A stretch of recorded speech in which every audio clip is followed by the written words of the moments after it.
The freezing gales of November 1944 brought with them the undeniable atmosphere of a planet entirely engulfed by global struggle. Along the icy frontiers of Western Germany, the ground troops of the 84th Infantry Division waded through the relentless mire of the Siegfried defenses. These courageous youths confronted aging concrete bunkers, severe snowstorms, and resolute armored squadrons fiercely defending their territory. On the opposite side of the earth, an entirely distinct form of combat was unfolding over the thick, perilous jungles of the China-Burma-India region, in the fiercely contested volcanic sands of the Pacific arena. In those skies, the industrial power of the United States carved a route through the clouds, employing overwhelming coordination between aerial and terrestrial forces to drive opposing armies back to their shores. The supreme expression of this tactical approach was realized with the introduction of the B-29 Superfortress, an aircraft specifically designed to traverse enormous oceans and bring unprecedented force right to the center of an imperial power. We delve into the crucial turning points that dismantled the Axis alliance, merging the harsh, exhausting experiences of the infantrymen in the Ardennes forest with the vast, inescapable weight of international aerial dominance.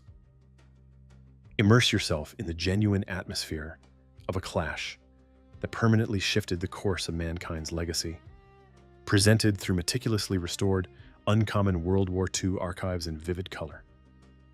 As the early days of November 1944 approached, the ultimate collapse of the German forces seemed inevitable. Toward the Eastern Front, the Soviet military had forged a path across Poland, emerging from the Balkan states. Moving from the south, British and American battalions were steadily advancing through the terrain of the Italian peninsula. Meanwhile, in the west, the unified coalition forces, having successfully navigated across France and the Lowland territories, were now consolidating their strength right at the edge of Western Germany.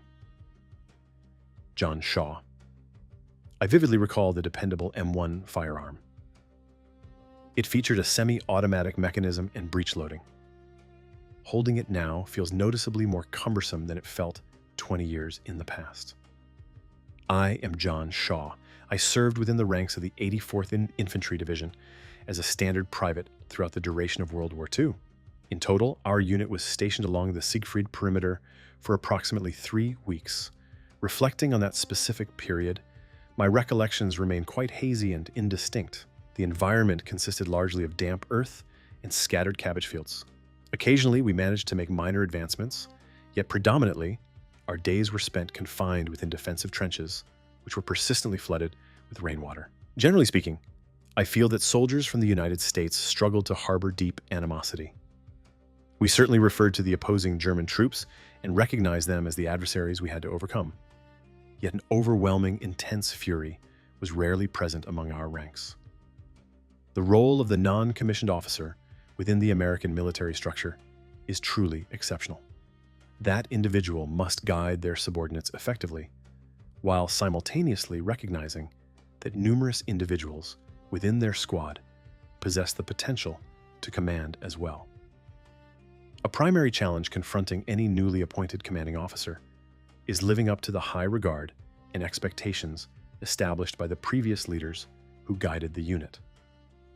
Once we had successfully positioned all the battalions securely into their defensive earthworks for the evening, I retrieved a set of azure silk sleepwear. My spouse had strongly urged me to pack them within my sleeping gear. I wore them and slid into my blanket roll to rest for the evening. Naturally, word of this unusual attire circulated rapidly throughout the entire battalion. My intended goal was flawlessly accomplished. The troops perceived that if their senior commander felt comfortable enough to don fine silk sleepwear and turn in for the night, the immediate threat level must be low, and imminent peril was unlikely. Consequently, the tension eased, allowing the squad to obtain much-needed restorative slumber. Narrator. These individuals represent the brave personnel of the 84th Infantry Division, a formidable collective that earned high honors across a sequence of pivotal confrontations throughout World War II. Ultimately, This narrative reflects the universal journey of virtually any infantry regiment, where extraordinary traits such as bravery, stamina, and selfless dedication transformed into everyday occurrences. John Shaw.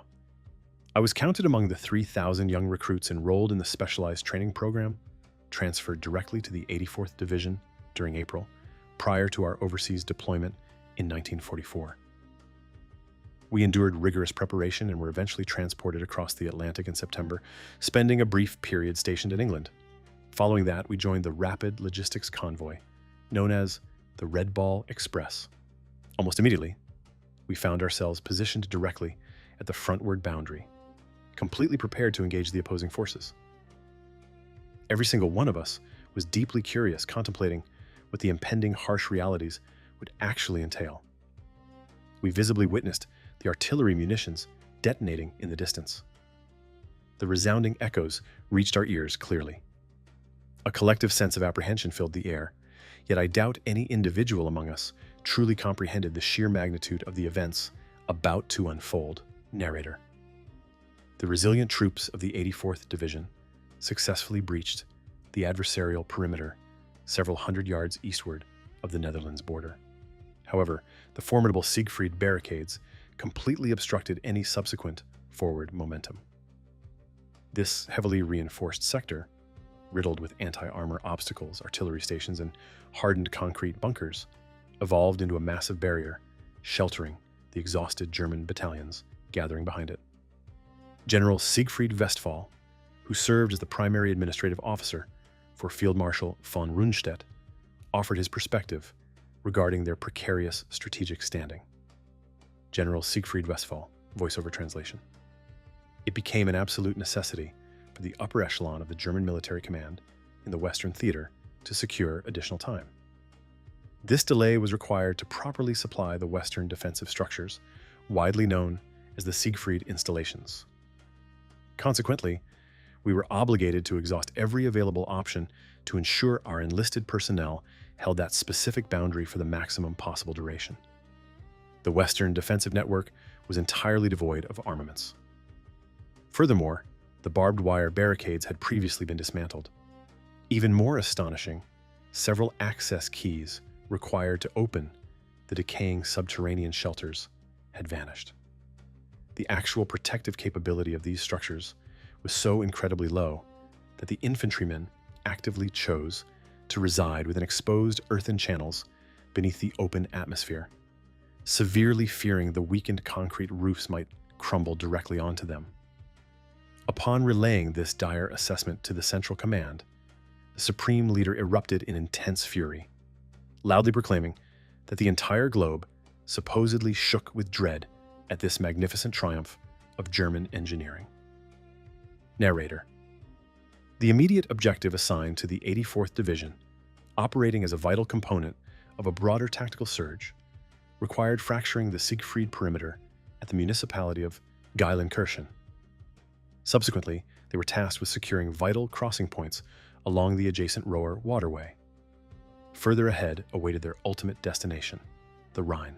Lieutenant General Louis W. Truman. My identity is Lieutenant General Louis W. Truman. Throughout the events of World War II, I held the rank of colonel, functioning as the Central Administrative Director for the 84th Infantry Division, supporting Commanding General Alexander R. Bowling. The tactical reconnaissance data supplied to our units was of the highest conceivable quality. Every single participant, right down to the smallest team configuration, received thorough preparation, perfectly understanding the exact parameters of their assigned duties.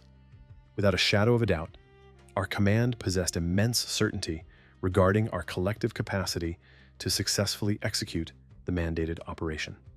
I am completely assured that the various regiments, specific battalions, individual companies, localized platoons, and specialized squads shared an identical surge of unwavering morale.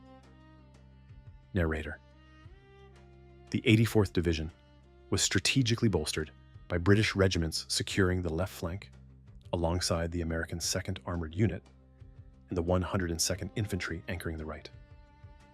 Standing in direct opposition were multiple defensive grenadier factions paired with highly experienced armored battalions.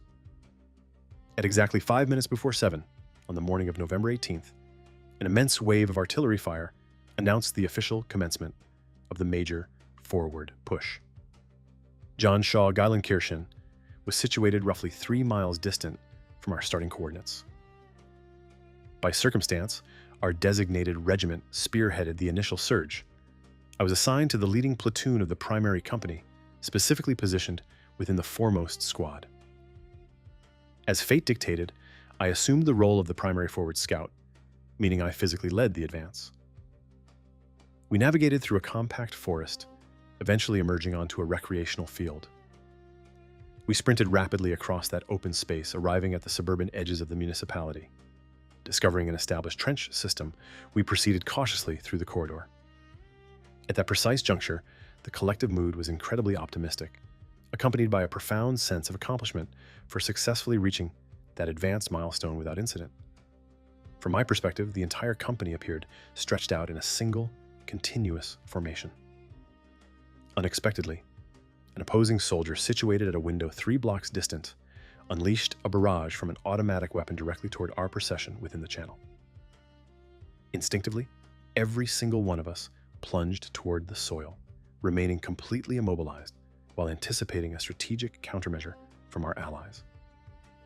Eventually, a heavy British armored vehicle heavily rolled up the adjacent avenue, successfully launching 2 explosive projectiles directly into the hazardous window opening, abruptly concluding the immediate threat.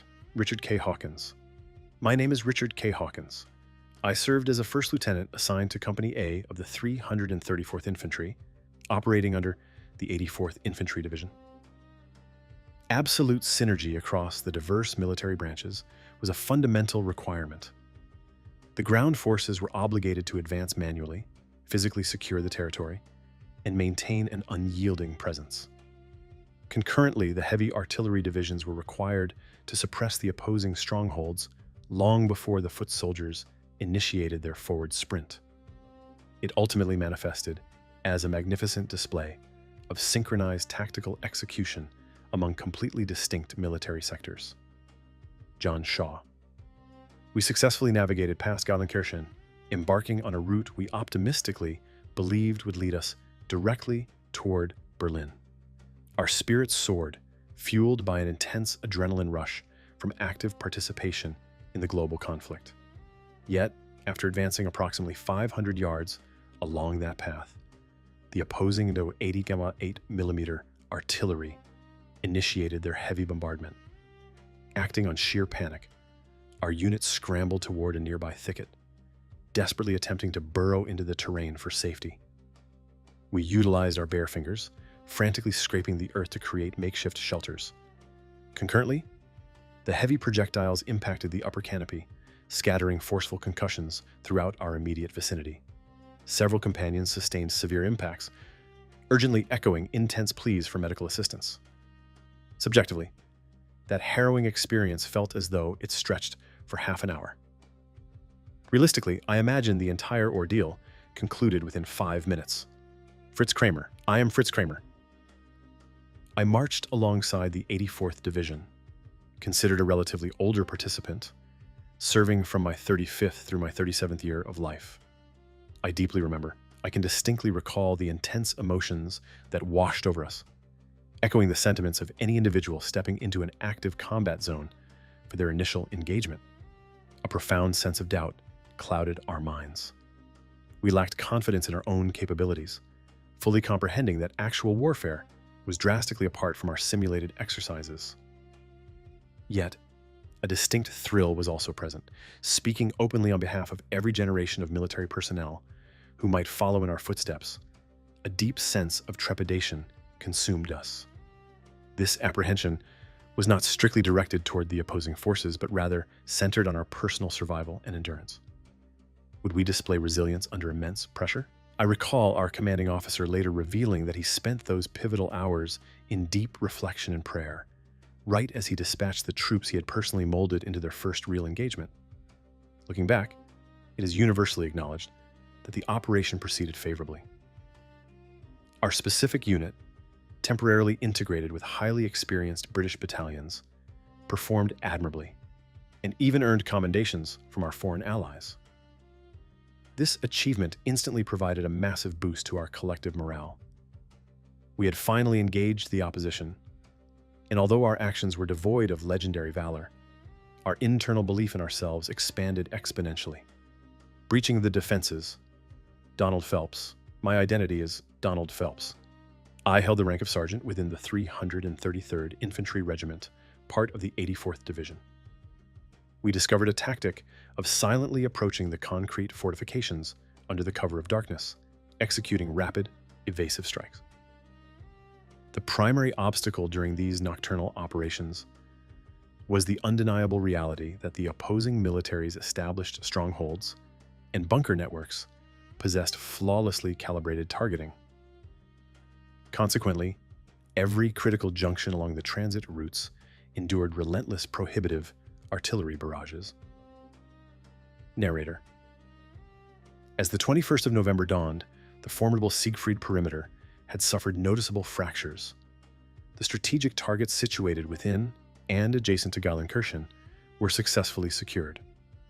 The 84th Division immediately redirected its momentum toward the Roer waterway, located merely a handful of miles away. General Bowling selected the modest settlement of Linnich, identifying it as the optimal staging ground for the intended aquatic traversal. John Shaw. Prior to witnessing genuine battlefield realities, our general assumption dictated that engineering units primarily arrived long after the vanguard had progressed, tasked solely with mending damaged infrastructure.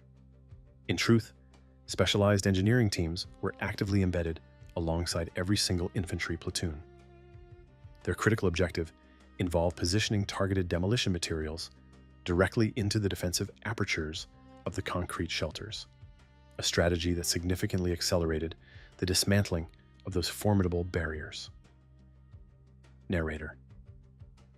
During the subsequent intensely fierce frontal assault, a series of crucial revelations emerged. Every defensive zone along the western boundary of the opposing nation operated under rigid directives to surrender the absolute minimum amount of their homeland. Every single square foot of terrain required an uncompromising, unyielding defense. The profound ambiguity surrounding the broader strategic posture of the coalition forces introduced an exceptionally prominent complication. An army remains perpetually oblivious to the hidden strategies concealed by its adversary. The true magnitude of their sheer power remains an unconfirmed variable. Their exact logistical arrangements are equally shrouded in mystery. A vast multitude of tactical elements relies strictly on educated assumptions. Nevertheless, distinct perceptions naturally form over time. Our collective assessment concluded that the forces from the United States, possessing superior provisions and guided by exceptional commanders, were undeniably on a trajectory toward absolute triumph, radiating an aura of certain conquest. Furthermore, their leadership exhibited remarkable caution, progressing systematically while rightfully striving to minimize casualties at every conceivable juncture. The gathering storm. Narrator. As November concluded, the defensive networks stationed westward of the Roer were entirely dismantled or secured by the dedicated personnel of the 84th Division. By the 2nd of December, the highly desired target of Linnich was successfully overtaken by the adjacent 102nd Division. Summarizing the operational achievements of the 84th Division throughout the Geilenkirchen sector reveals a staggering success rate. They neutralized or assumed control over 8 fortified locations and municipalities. They successfully seized or completely dismantled more than 112 concrete outposts. They apprehended 28 commanding officers and exceeded 1,500 standard combatants. Their path intersected with 15 distinct varieties of opposing military factions, encompassing elite specialized guards and heavy armored contingents. As a comprehensive evaluation, one could accurately state that every single assigned objective was flawlessly executed. Concurrently, as the coalition forces initiated logistical preparations to traverse the Roer, an enormous counter-surge was being covertly orchestrated by the unified opposing military. This massive operation, internally designated as Watch on the Rhine, would ultimately enter the annals of history, widely recognized as the Battle of the Bulge. It represented the regime's final, desperate gamble to reclaim tactical momentum across the Western theater, committing an estimated 28 full divisions into this high-stakes maneuver. John Shaw. The agricultural parcel I'm standing upon this afternoon perfectly mirrors the cultivated landscapes currently surrounding Marche in Belgium. Conversely, during the bitter December of 1944, these exact meadows were entirely devoid of agricultural activity. Instead, continuous rivers of displaced civilians flooded the region, hastily evacuating due to circulating intelligence and rampant whispers suggesting that opposing battalions were once again encroaching upon the settlement of Marche. The fluid frontline narrator, approaching 9 o'clock on the morning of the 20th of December, General Bolling, accompanied by a small contingent of administrative aides and 4 military police officers, traveled toward Verviers in Belgium, the central command hub for the First Army. He inquired regarding the latest reconnaissance data on the adversary, only to be informed that the battlefield environment was entirely unstable and constantly shifting. Additionally, he requested specific directives regarding his division's purpose within the Marche vicinity. The instructions dictated that his unit must transition into a designated gathering zone. As the battle lines stretched aggressively toward the west, the vital transit hubs of La Roche and Saint-Vith in Belgium were overtaken by the surging opposition. Bastogne found itself completely surrounded, and its capitulation appeared an inevitable conclusion. If the municipality of Marche failed to remain under coalition control, a high probability existed that the opposing forces would secure the Meuse waterway and continuously march straight toward Paris. Consequently, the 84th Division received urgent mandates to retreat from their established footholds along the Roer and construct a fortified defensive perimeter spanning the highway connecting Marche and Hotten. Donald Phelps. Precisely during this chaotic window, we received abrupt directives to relocate. We were swiftly packed into military transport vehicles and commenced our rearward journey. A barrage of unverified whispers circulated among the troops. We caught wind that the adversary had shattered the front lines. Stories of a colossal counterattack dominated our conversations. Pure disorientation reigned supreme. The only absolute certainty was our renewed presence on the asphalt, locked in motion. Naturally, barely a single month had passed since our initial motorized deployment to the front, making us somewhat accustomed to the procedure. However, this specific transit occurred entirely under the shroud of darkness, navigating obscured, winding pathways. Directives were altered with maddening frequency. Anticipating our exact status from one moment to the subsequent minute was entirely impossible. During our withdrawal, we intersected with convoys hauling aquatic assault vessels designed for river navigation. Ironically, these tools were initially designated for our specific use, yet we were no longer destined to utilize them. Eventually, at the culmination of this exhaustive vehicular trek, we found ourselves deposited directly into the Belgian settlement of Marche. Despite the inherent ambiguity of our instructions, the ultimate command was crystal clear: maintain absolute control over the municipality, regardless of the required sacrifice. We encountered our initial snowfall exactly at this juncture, which transformed the excavation of defensive trenches into a grueling battle against solid, frozen earth. Nevertheless, we remained in a state of perpetual motion, and our specific company seemingly evolved into the primary backup force for the entire division. Therefore, we found ourselves dispatched across various coordinates, executing minor tasks, reinforcing weakened perimeters, and desperately attempting to stabilize the escalating chaos. Our inaugural evening within Belgian borders was spent sheltered inside a massive masonry agricultural structure, surrounded by dry fodder, robust cattle, and grazing horses. We experienced a profound surge of joy, simply being situated in an environment that pulsed with actual civilian existence. We ventured down the local pathway and partook in a delightful poultry meal, complemented by fresh eggs and dairy, nourishment that felt as though it had been absent from our lives for countless weeks. The unseen adversary, John Shaw. A remarkable absence of anxiety regarding the opposing forces permeated the atmosphere, at least until the late hours of that evening. Gazing across the expansive valley, we identified a mechanized procession of armored vehicles ascending a distant route. A fellow soldier astutely noted that those machines belonged to the adversary. A terrifying realization, considering we were previously assured our location was positioned miles behind the active combat zone. That specific moment illuminated the sheer scale of the disorientation plaguing the broader strategic map of Belgium. Following that unsettling discovery, we were transported via motorized convoy to a quaint village known as Wanlin. There we encountered a remarkably gracious local woman residing within an elegant estate. She was accompanied by her 2 female children and was in the frantic process of loading them into an automobile destined for Brussels. She casually claimed they were scheduled for a medical consultation regarding their vision. Only in retrospect did we comprehend that she was actually orchestrating a desperate evacuation, fully aware of the rapidly deteriorating security landscape.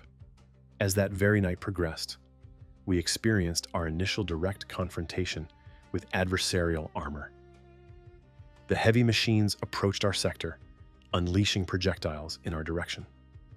We immediately returned the engagement, prompting them to retreat along the exact pathway they had utilized to arrive. This exchange cemented our understanding that we were firmly caught in an incredibly volatile scenario, where absolutely no entity possessed an accurate map of the forward boundaries, ourselves included. Holding the line at all costs. Major General Bill Sutton. I am Major General Bill Sutton. I served as a battalion leader under the command of General Bowling within the legendary 84th Rail Splitter Division throughout the duration of World War II. I reached the secondary command post of the 84th Division, located in the Netherlands, on the 20th of December, 1944, subsequently relocating alongside the entire division down to Marche, Belgium, by the 22nd of December. To describe the tactical environment as merely unstable would be an immense understatement. Within the confines of Marche, it felt as though every alternating residence was heavily garrisoned by the opposition, with relentless exchanges of munitions echoing through the avenues. The 334th Infantry Regiment had successfully established defensive postures along the leading boundary of the elevated terrain spanning Marche and Hutton. I vividly recall that the individual earthen shelters were frequently separated by distances spanning 150 yards. They were carved into the icy soil, occasionally requiring the application of volatile charges just to penetrate the frost.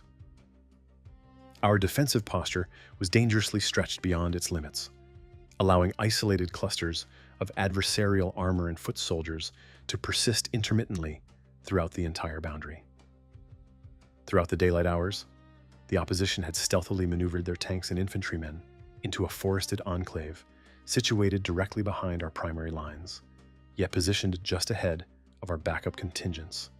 Their concealed location was unveiled entirely by chance when a compact detachment, advancing to bolster an offensive maneuver, navigated down an incorrect path and collided directly with this concentrated pocket of adversaries. They tactically withdrew and immediately relayed the critical intelligence. The heavy artillery units of the 84th Division promptly targeted this clearly demarcated enclave. Their precise bombardment systematically dismantled the entirety of the armored vehicles and neutralized several hundred members of the opposing force. Once the heavy cannons ceased their barrage, a specific detachment, I distinctly recall it being the 326th Battalion, was left holding a meager 6 remaining explosive shells in their inventory. Supplemental munitions were actively en route, yet a precise timeline for their arrival remained a complete mystery, culminating in an incredibly precarious, intense standoff. The Measure of a Soldier, John Shaw. Countless memories remain permanently etched into my consciousness, serving as eternal reminders of the extraordinary character inherent within our American combatants. One profoundly moving event specifically unfolded within the Ardennes region amid the chaos of the Battle of the Bulge. We were pressing forward in the direction of Bande, Belgium, when an incoming explosive projectile detonated, severely injuring multiple comrades in my immediate vicinity. One particular individual rested mere inches from my grasp.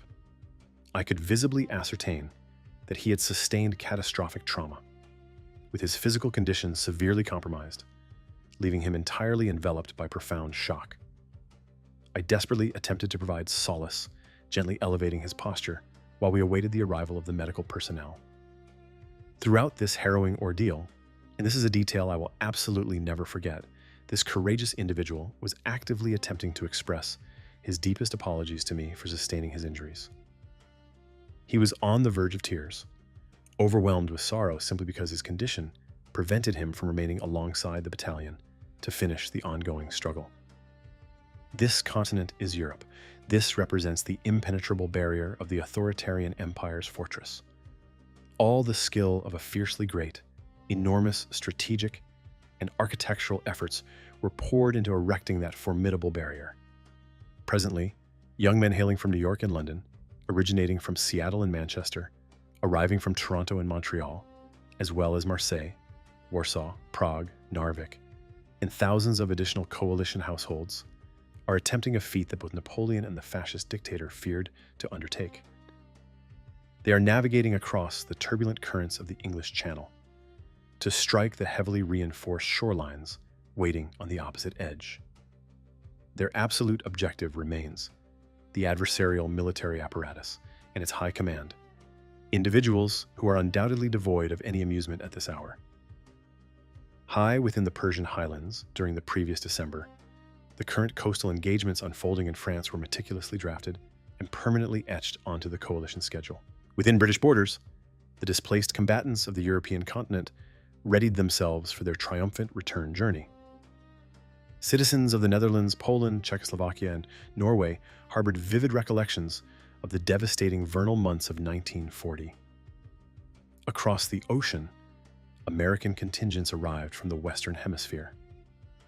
Meanwhile, situated on their native territory, the British populace stood vigilant, having readied themselves for a completely different territorial breach merely 4 years prior.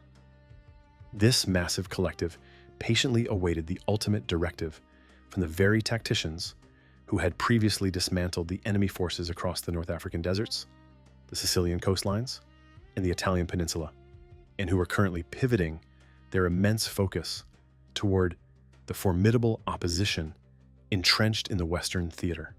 This monumental territorial push relied upon every single cargo vessel, ocean liner, and transport barge that the unified command could secure.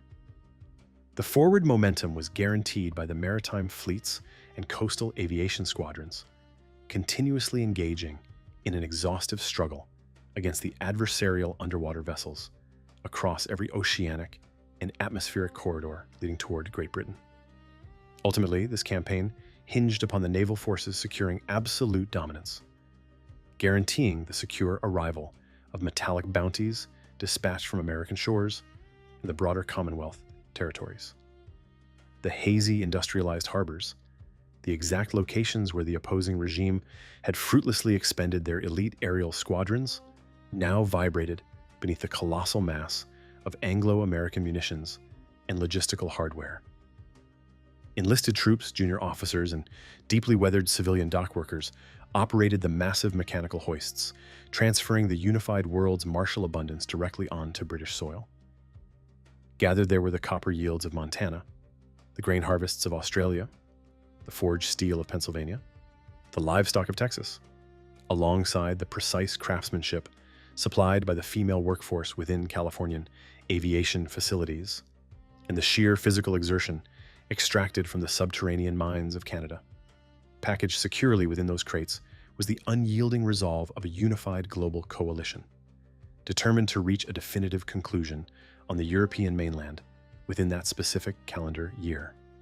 Assembled together were the devoted individuals standing shoulder to shoulder with their international brethren, staring down the continental shore stretching all the way from the frozen northern extremities of Norway down to the turbulent Bay of Biscay. Relentless toil persisted throughout the daylight hours and into the evening. Under the cover of darkness, uninvited aerial visitors prepared for their nocturnal operations, combining the courageous youth of Britain with the highly skilled aviators from the Canadian and Australian Royal Squadrons. Sustaining this massive influx of expertly prepared pilots into active tactical units was the phenomenal Commonwealth Aviation Instruction Initiative, boasting expansive proving grounds that spanned the entire breadth of the Canadian landmass. The Royal Air Force, acting as the vindicators for Warsaw, Rotterdam, Coventry, and London, pierced through the dense, gloomy European atmosphere night after night. Their mission was to systematically dismantle the vital industrial hubs and resource concentrations fueling the authoritarian empire. They targeted aviation strips, armament foundries, vehicular manufacturing centers, and energy generators spanning across Munich, Hamburg, Cologne, Nuremberg, Brunswick, Frankfurt, Hanover, Essen, and straight into the heart of Berlin. Navigating the winding thoroughfares of Great Britain, the ubiquitous White Star, proudly displayed not just by American transport, but across all coalition machinery, became a commonplace fixture, as recognizable as local merchant signage. Riding upon heavy treads and reinforced tires, the implements of conflict flowed toward designated dispersion and allocation sectors scattered throughout the island, safely stockpiled for the impending operational window. Immeasurable segments of time, alongside staggering displays of administrative brilliance, were dedicated entirely to provisioning the most colossal expeditionary force ever conceived. The tools of liberation poured relentlessly from coalition manufacturing hubs. The phenomenal capability of American industrialization was fully activated, drastically compounding the manufacturing yield of the British territories. The immense logistical ballet of preparation progressed continuously in anticipation of the imminent forward thrust. Facilitating this massive transport were countless railway engines and cargo carriages designed specifically for the continental tracks. The sheer weight of this impending surge was stacked enormously across Devon, Cornwall, London, and Liverpool. Endless convoys of armored machines, heavy artillery, and transport trucks stretched across the undulating English countryside. From the adversary's perspective, it represented an expanding nightmare. For the coalition, it marked the ultimate culmination of years filled with immense sacrifice and unified determination. Naturally, these colossal stockpiles required absolute defense against adversarial atmospheric strikes. Members of the localized defense networks, dedicated female auxiliary personnel, and stationed American troops manned the anti-aircraft batteries with unwavering vigilance. Throughout the oceanic expanses surrounding the European continent, an impenetrable maritime blockade was erected and fiercely guarded. The opposing forces found themselves completely restricted, stripped of their ability to navigate freely, even within their own territorial shallows. Explosive maritime hazards were continuously deployed by patrolling aircraft and sentinel vessels. A unified armada of coalition warships systematically dismantled every emerging naval threat. Specialized sweeping vessels sanitized the transit lanes specifically for our transport and amphibious craft, while rapid torpedo boats, heavily armed destroyers, robust cruisers, massive battleships, and dominant aircraft severely pummeled the rapidly deteriorating maritime capabilities of the hostile regime. Severely damaged and tactically paralyzed, the opposing naval fleet remained confined within their secured ports. For the aviation branches, every single sunrise signified an immense operational undertaking. From dawn until the following morning, the constant hum of aviation engines resonated through the atmosphere. The English landmass, essentially operating as a verdant, indestructible floating runway, dispatched staggering armadas of aircraft to systematically dismantle the adversary across the continent. Their directives included leveling manufacturing facilities, severing railway connections, detonating munition stockpiles, completely eradicating opposing aerial resistance from the clouds, and neutralizing enemy combatants wherever they were uncovered. No urban center under adversarial control remained insulated from the continuous bombardments executed by the combined Dominion, American, and Royal aviation branches. Extended-range pursuit aircraft sanitized the upper atmosphere straight into the capital city, providing vital protection for the diurnal bombardiers navigating the heavy fortresses and liberators. Transit routes leading toward the enemy heartland were heavily fortified with anti-aircraft batteries, and the remaining elite aviators of the hostile regime continuously clashed against the defensive, heavy-caliber munitions and rapid-fire cannons of the coalition fighters. Nevertheless, the explosive payloads consistently met their marks, devastating petroleum processing centers, aeronautical assembly lines, and mechanical component facilities across Schweinfurt, Bremen, Kiel, and Wilhelmshaven, alongside the captured industrial hubs situated in France. This calculated, overwhelming application of explosive tonnage systematically paralyzed the authoritarian manufacturing engine. Simultaneously, the theater of conflict erupted across the Pacific, enveloping Lae, Salamaua, and New Guinea. Our forces initiated the long trek toward Tokyo via the Aleutian Archipelago. We simultaneously pressed forward from an alternate vector originating in China, a region perpetually plagued by severe resource deficits, yet our determination never faltered. Countless isolated specks of territory, perhaps 1 out of 100 scattered across the vast ocean, required reclamation.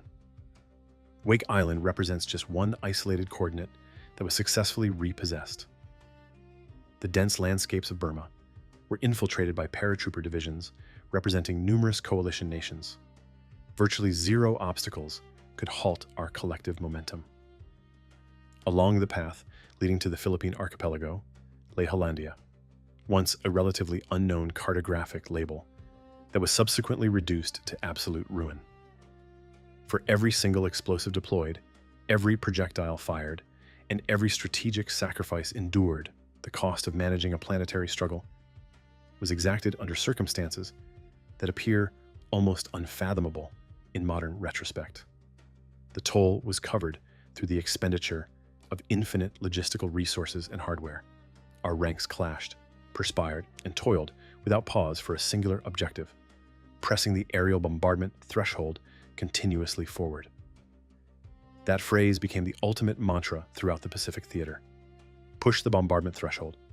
Drive it directly toward the imperial capital. This mandate echoed not solely from the sweltering, disease-ridden tropical canopies, but equally from the freezing, isolated, snow-covered terrains of the northern latitudes. Push the bombardment threshold forward.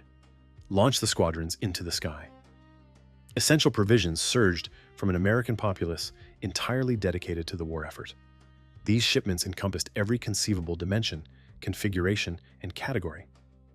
Vital cargo designated for the Chinese theater arrived after completing a massive global transit. Materials fueling this worldwide confrontation were successfully airlifted to their ultimate coordinates by the devoted military aviation branches. It remained a perpetual struggle against the ticking clock and severe weather phenomena. Ultimately, however, across the vast expanses of the Pacific and the distant East, our crucial moment materialized. That immense logistical chain, spanning half the globe, flawlessly executed its intended function.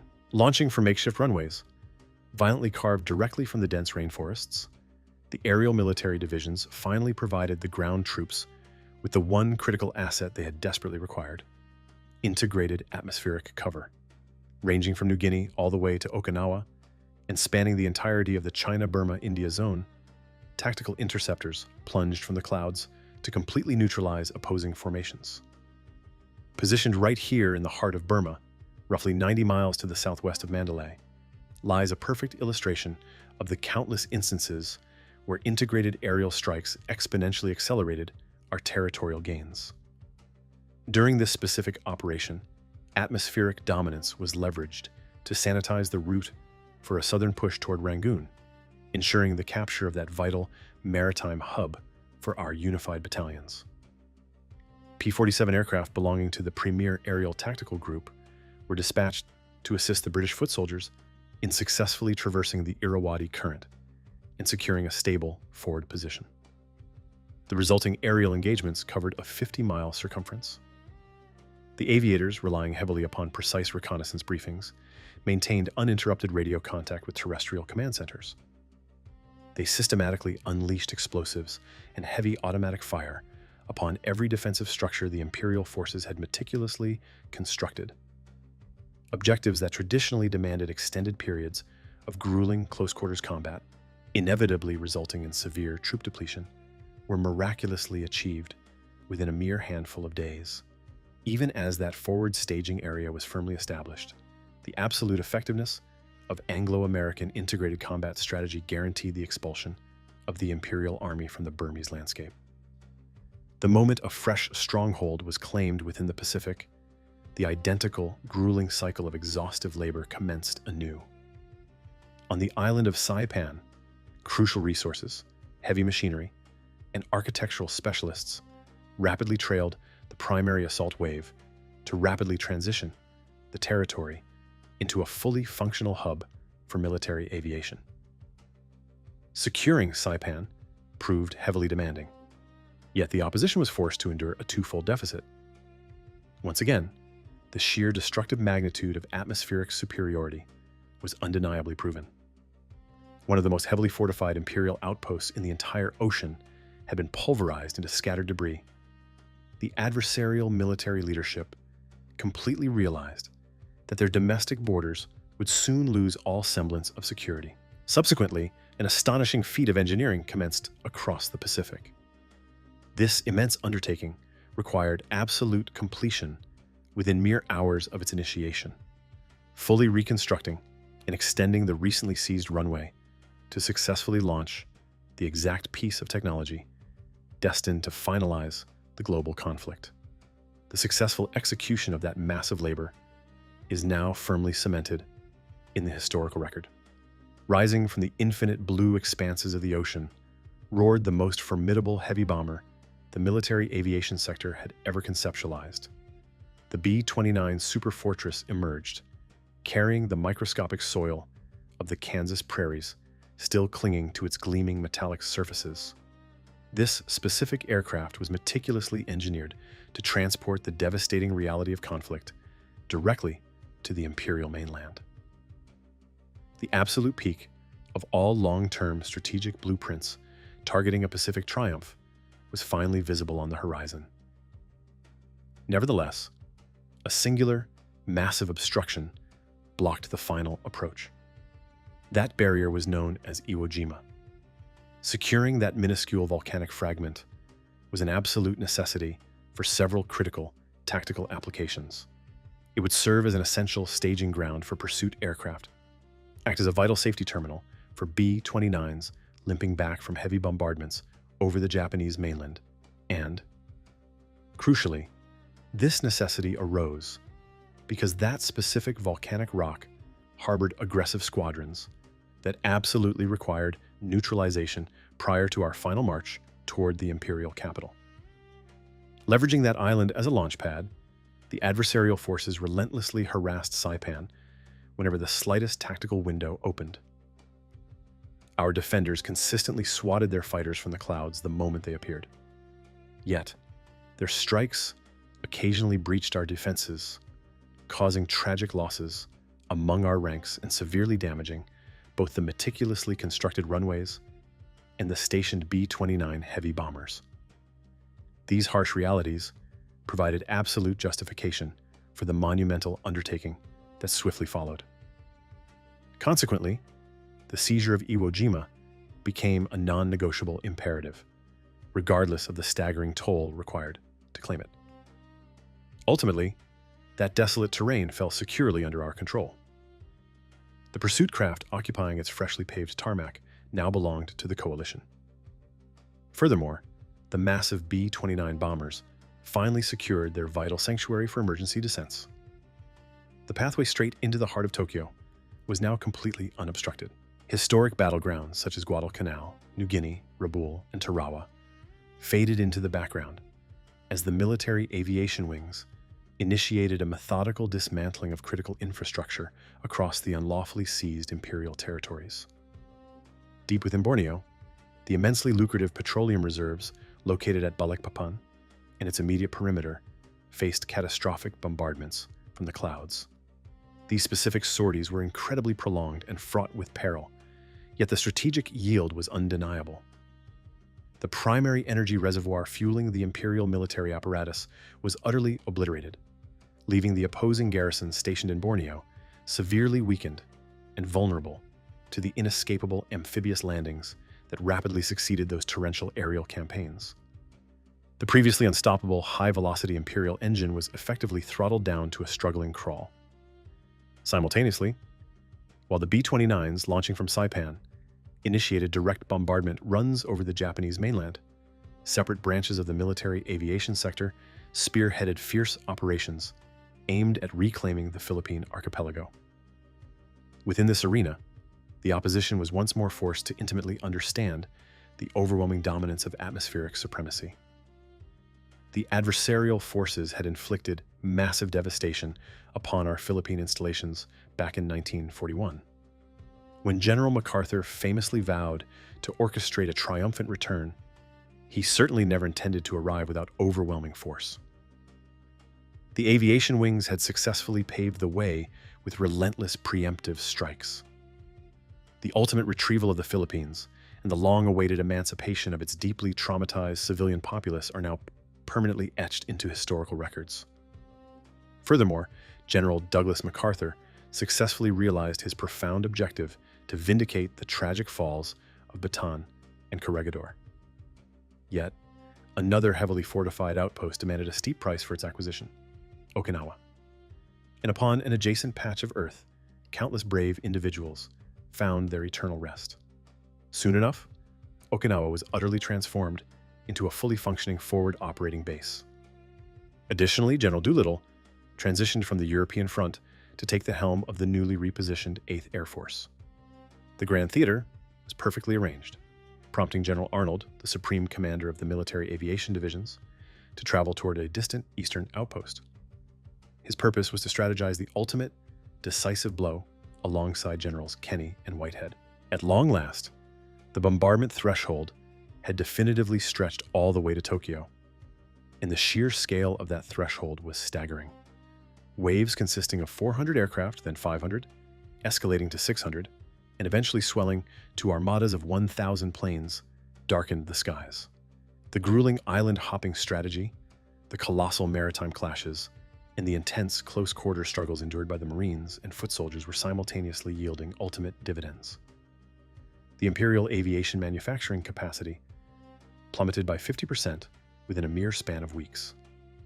Opposing maritime transport networks were completely severed, and their industrial armament facilities were methodically erased from existence. The massive superfortresses unleashed an uninterrupted torrent of devastation, securely flanked during their long-range operations by formidable pursuit escorts guaranteeing their safety. Major urban centers, including Tokyo, Kobe, Nagasaki, Yokohama, Kura, alongside virtually every other prominent metropolis within the empire, faced cyclical, unrelenting bombardments delivered by the mighty B-29s. Complete municipalities were reduced to sheer ruin, while remaining settlements stood paralyzed, engulfed in endless smoke. Millions of civilians were left with no alternative but to abandon their homes and flee. During these concluding chapters of the global conflict, atmospheric dominance, and atmospheric dominance exclusively, was effectively forcing an entire empire into submission.